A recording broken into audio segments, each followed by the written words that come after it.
Oke semuanya, Assalamualaikum warahmatullahi wabarakatuh. Selamat siang, salam Om Swastiastu, Namo Buddhaya, dan selamat kebajikan bagi kita semuanya. Oke, izin memperkenalkan, saya punya nama, saya Rizky Cara Madani. Saya merupakan mahasiswa program studi manajemen sumber daya manusia aparatur Politeknik Setelan Jakarta dengan nomor induk mahasiswa 2300100055. Oke, di sini saya akan menjelaskan materi sekaligus menjelaskan tugas untuk merampungkan daripada ujian tengah semester dengan mata kuliah statistik dengan dosen mengampu Budian Indriani. Oke, di sini langsung saja kita cari materi terkait apa yang kita bisa buat terkait untuk membuat file data. Yang pertama yaitu kita mencari suatu bahan yang saya temukan yaitu pertama skripsi. Skripsi ini bisa teman-teman dapatkan di mana saja ya, di internet dengan beberapa sumber, baik di Google Scholar ataupun di mungkin teman-teman bisa langsung ke perpustakaan kampus masing-masing. Di sini saya akan mengambil skripsi dari Mbak Anissa Megautami dari Universitas Semarang tahun 2003. Oke, di sini judulnya yaitu pengaruh harga urusan produk dan kemudahan menggunakan aplikasi terhadap keputusan pilihan produk fashion di aplikasi Shopee. Nah, di sini kan dia menggunakan 3 variabel di variabel X dan dengan menggunakan satu variabel di variabel Y. Jadi dia menggunakan 4 variabel di sini. Nah, saya akan merombak. Yang pertama yaitu akan menggunakan 2 variabel saja, yaitu pengaruh ulasan produk dengan variabel X1 terhadap keputusan pembelian produk fashion di aplikasi Shopee dengan variabel Y. Jadi kita di sini akan menggunakan 2 variabel saja. Oke, nanti akan teman-teman lihat bahwasanya ini merupakan data responden untuk penelitian saya terkait pengaruh ulasan produk terhadap keputusan pembelian produk fashion di aplikasi Shopee. Nah, di sini adalah sampel atau populasi yang saya gunakan, yaitu dari kelas MSTMA dengan jumlah 30 dengan sampel yang saya ambil 30 orang dengan margin error sebesar 2%. Nah, saya di sini membuat 8 pertanyaan, 4 pertanyaan untuk variabel X dan 4 pertanyaan untuk variabel Y. Nah, teman bisa lihat di sini bahwasanya ada 4 pertanyaan dan 4 pertanyaan lagi, sehingga saya membuat 8 pertanyaan. Oke, selanjutnya yaitu kita akan menjelaskan cukup di variabel X saja. Yang pertama saya akan menjelaskan terkait bagaimana saya akan mendapatkan data. Saya itu pertama membuat kuesioner, ada 8 pertanyaan, dan saya di sini ada variabel X dan saya akan hanya mengambil 4 pertanyaan untuk variabel X karena kita akan menghitung variabel X saja di situ. Nah, lalu di sini saya akan menjelaskan terkait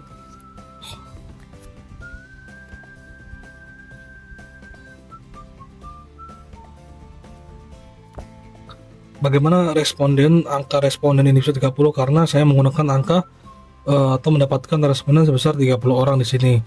Nah, lalu saya akan menjelaskan tabel total. Total merupakan angka dari penjumlahan dari 3 plus 3 tambah 3 tambah 3, maka hasil 13. Begitupun seterusnya hingga ke bawah hingga menghasil angka 364. Ini data nggak terpenting, cuman ini saya ingin menyamakan. Nah, lalu di sebelahnya ada apa sih? Di sebelah ini merupakan angka yang urut, merupakan dari angka penjumlahan dari yang ini. Saya urutkan agar memudahkan teman-teman untuk menemukan nilai frekuensi kumulatif nantinya yang akan dijelaskan nanti. Nah, saya akan menjelaskan banyak data yang dimana ditemukan di variabel X ini, yaitu sebesar 20. Nah, dengan rumus sama dengan count, yaitu dari data awal, dari responden awal, dari X1 awal, data awal, hingga ke data paling akhir, yaitu X4 paling bawah ke responden 30. Jadi drag dari ujung ke ujung hingga menghasilkan angka 120 dengan rumus count. Lalu nilai maksimumnya yaitu teman-teman bisa drag saja dari nilai total keseluruhan dari jawaban responden dari awal, data awal hingga data akhir F31 ini hingga menghasilkan angka sebesar 15. Begitupun nilai minimum. Dengan minimum yaitu rumusnya adalah sama dengan min atau minimum hingga menghasilkan angka 10. Nah, range-nya yaitu bentuk daripada pengurangan dari nilai maksimum dan minimum. 15 dikurang 10 hingga menghasilkan angka 5 di sini. Lalu selanjutnya yaitu jumlah kelas. Nah, jumlah kelas ini apa sih? Jumlah kelas adalah merupakan yang nantinya kita akan gunakan untuk menghitung interval atau menghitung mean nantinya. Nah, di sini saya menggunakan rumus sama dengan 1 plus 3,3 dikali log 30. Nah, 30 ini apa sih? Sebenarnya 30 ini adalah bentuk responden yang saya ambil atau sampel yang saya ambil untuk dalam penelitian ini, hingga menghasilkan angka 5,875 hingga karena ini nilainya melebihi 0,5 hingga dibulatkan menjadi angka 6. Nah, teman-teman bisa lihat panjang kelasnya juga. Panjang kelasnya merupakan bentuk daripada pembagian daripada 5 bagi 5,875 hingga menghasilkan angka 0,85. Kalau dibulatkan karena ini bukan 0 tapi ini udah melebihi 0 nilai angka 0,5 hingga dibulatkan menjadi angka 1. Selanjutnya adalah nilai mean. Nilai mean adalah nilai yang sering muncul. Nah, rumusnya itu adalah average, yaitu blok jarak saja dari data awal hingga data akhir dari responden akhir hingga menghasilkan angka 12. Lalu nilai median, nilai tengah, yaitu rumusnya adalah sama dengan median dengan jarak dari data awal hingga akhir hingga menghasilkan angka 12. Lalu modus, yaitu rumusnya yaitu sama dengan mode jarak data awal hingga akhir hingga menghasilkan angka 12 juga. Lalu ada di data tunggal yaitu ada Q1 atau lower quartile. Lower quartile adalah angka daripada bentuk sama dengan rumus quartile, yaitu bentuk F2 dari data awal hingga akhir dengan pembagian 1, yaitu hingga menghasilkan angka 11. Begitupun sebaliknya di Q2 dan Q3. Yang membedakan adalah angka akhir dalam penjumlahan akumulasikan. Kalau di Q2 adalah 2 dan Q3 di sini ada 3. Oke, lanjut. Ada IQR, bentuk daripada pengurangan Q3 dikurang Q1, yaitu Q3 13 dikurang 11 hingga menghasilkan angka 2. Lalu nilai LIF, yaitu bentuk Q1. Q1 adalah 11 dikurang 1,5 karena ini adalah suatu ketetapan. Lalu dikali dengan nilai IQR-nya, yaitu sebesar 2 hingga menghasilkan angka 8 di sini. Lalu nilai UF-nya yaitu Q3 di sini adalah 13 ditambah 1,5. Teman bisa lihat tambah kalau 1,5 dapatnya dari mana? Dari bentuk ketetapan yang ada ditulis di sini 1,5.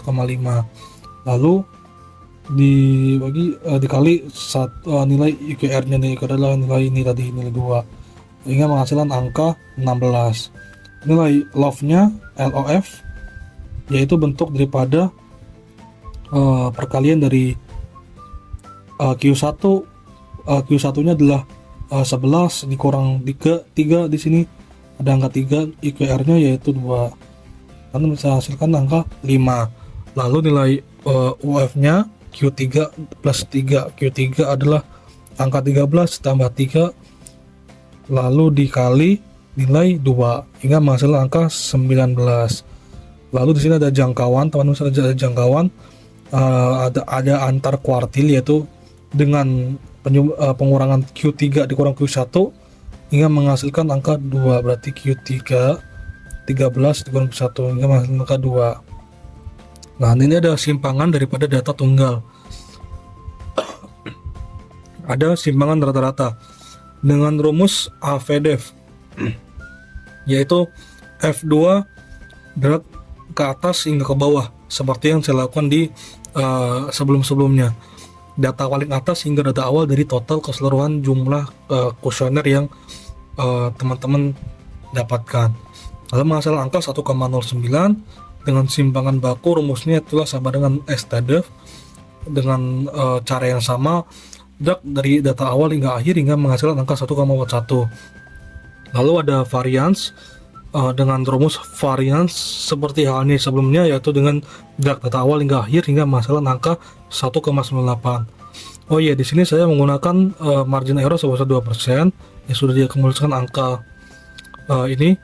Ada 0,02 merupakan margin errornya adalah sebesar 2% dengan rumus sama dengan 1 plus H36 dikali 0,02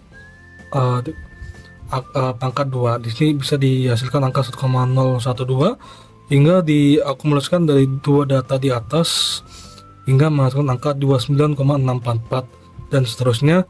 Karena sudah melebihi dari angka 0,5 maka dibulatkan menjadi angka 30. Oke, lanjut kita akan menghitung nilai total daripada data berkelompok yang nantinya akan menggunakan data berkelompok, yaitu dari nilai total.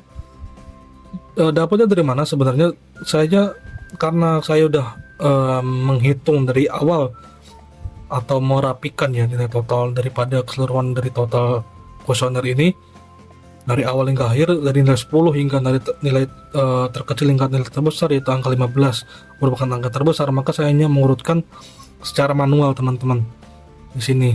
Nah, karena 12, mengapa saya menggaris tengahkan 12? Karena 12 merupakan angka daripada median ya teman-teman, atau nilai median yang sering merupakan angka median. Oke, lanjut interval karena kita nggak ada panjang kelas atau panjang kelasnya cuma satu, maka interval yang kita butuhkan cukup mengikuti dari data yang terkecil hingga data yang terbesar seperti angka 10 dan angka yang terbesarnya 15. Begitupun sebaliknya dengan interval 2 karena kita tidak mempunyai panjang kelas yang lebih daripada 1.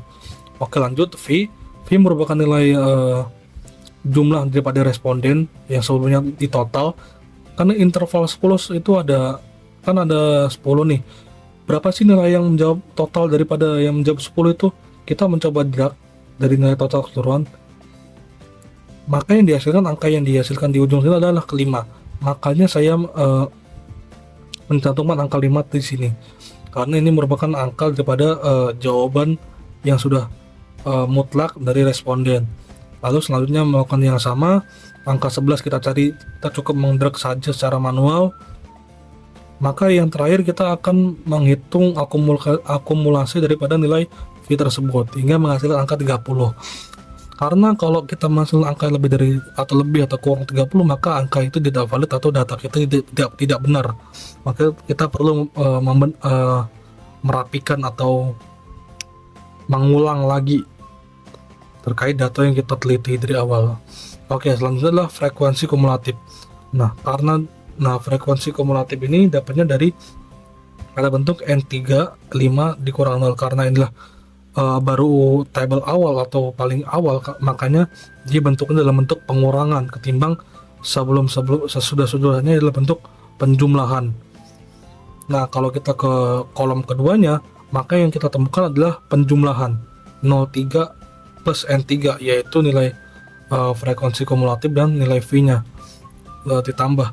Begitupun seterusnya hingga membentuk atau menemukan angka 30 seperti angka V-nya tadi. Pokoknya jangan sampai kita menemukan angka lebih atau kurang daripada 30 karena itu akan mengacaukan nilai-nilai sesudahnya ya, sebelum kita nilai sesudahnya yang kita belum hitung. Oke, lanjut kita akan menghitung nilai tengah. Nilai tengah itu adalah bentuk daripada penjumlahan dan pembagian daripada interval dan interval 2. Daripada interval yaitu nilai 10 plus 10 dibagi 2 hingga menghasilkan angka 10, sama saja seperti interval sebelumnya. Nah, karena kita udah valid nih data sebelumnya, kita cukup merapikan saja dengan rumus-rumus karena kita sudah menemukan angka yang cocok daripada interval yang kita temukan. Oke, selanjutnya nilai CV yaitu kita menggunakan rumus sama dengan perkalian, yaitu nilai tengah dikali nilai V hingga menghasilkan angka 50. Begitupun seterusnya dari nilai tengah 11 dikali 4 hingga menghasilkan angka 44 dan seterusnya hingga diakumulasikan penjumlahan tersebut hingga menghasilkan angka 364.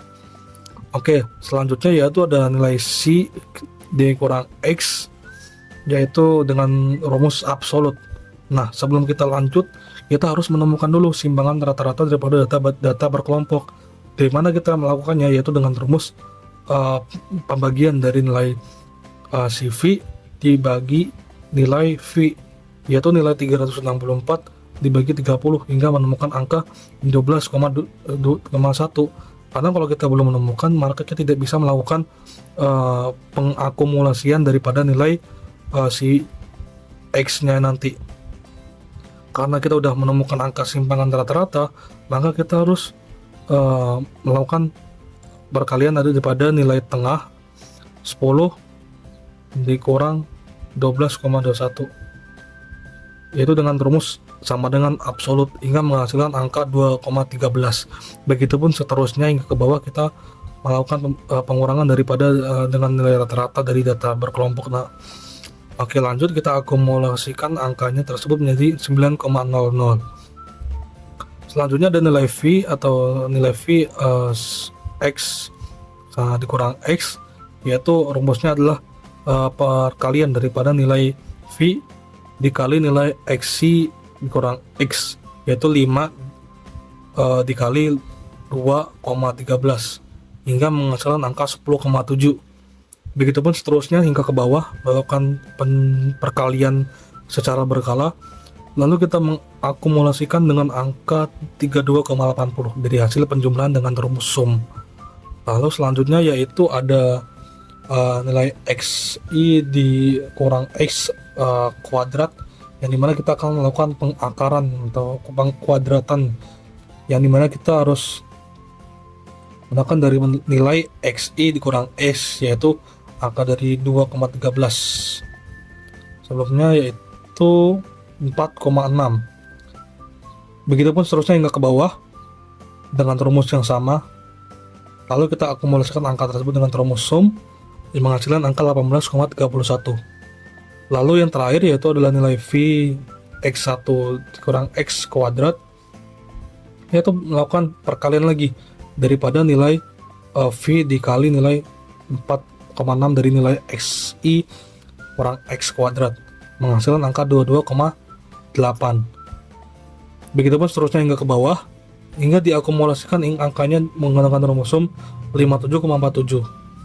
Nah, ketika kita udah menemukan simpangan rata-rata, selanjutnya kita akan menghitung atau menemukan angka ragam varians. Ragam varians dari mana sih teman-teman dapatnya? Yaitu daripada nilai yang tadi kita jumlahkan terakhir, yaitu 57,47 dibagi responden. Jadi nilai V kuadratnya di sini dibagi nilai responden hingga menghasilkan angka 1,92. Oke, selanjutnya kita menemukan simpangan rata-rata. Simpangan rata-rata ini didapatkan dari nilai V X1 dikurang X 32,80 dibagi 30 dari total responden kita hingga menghasilkan angka 1,093. Lalu selanjutnya simpangan baku atau standar deviasi dari data berkelompok, kita menggunakan rumus SQRT atau pengakaran dari angka varians 1,92 hingga kita bisa temukan dengan rumus S sama dengan S kuadrat hingga menghasilkan angka 1,38.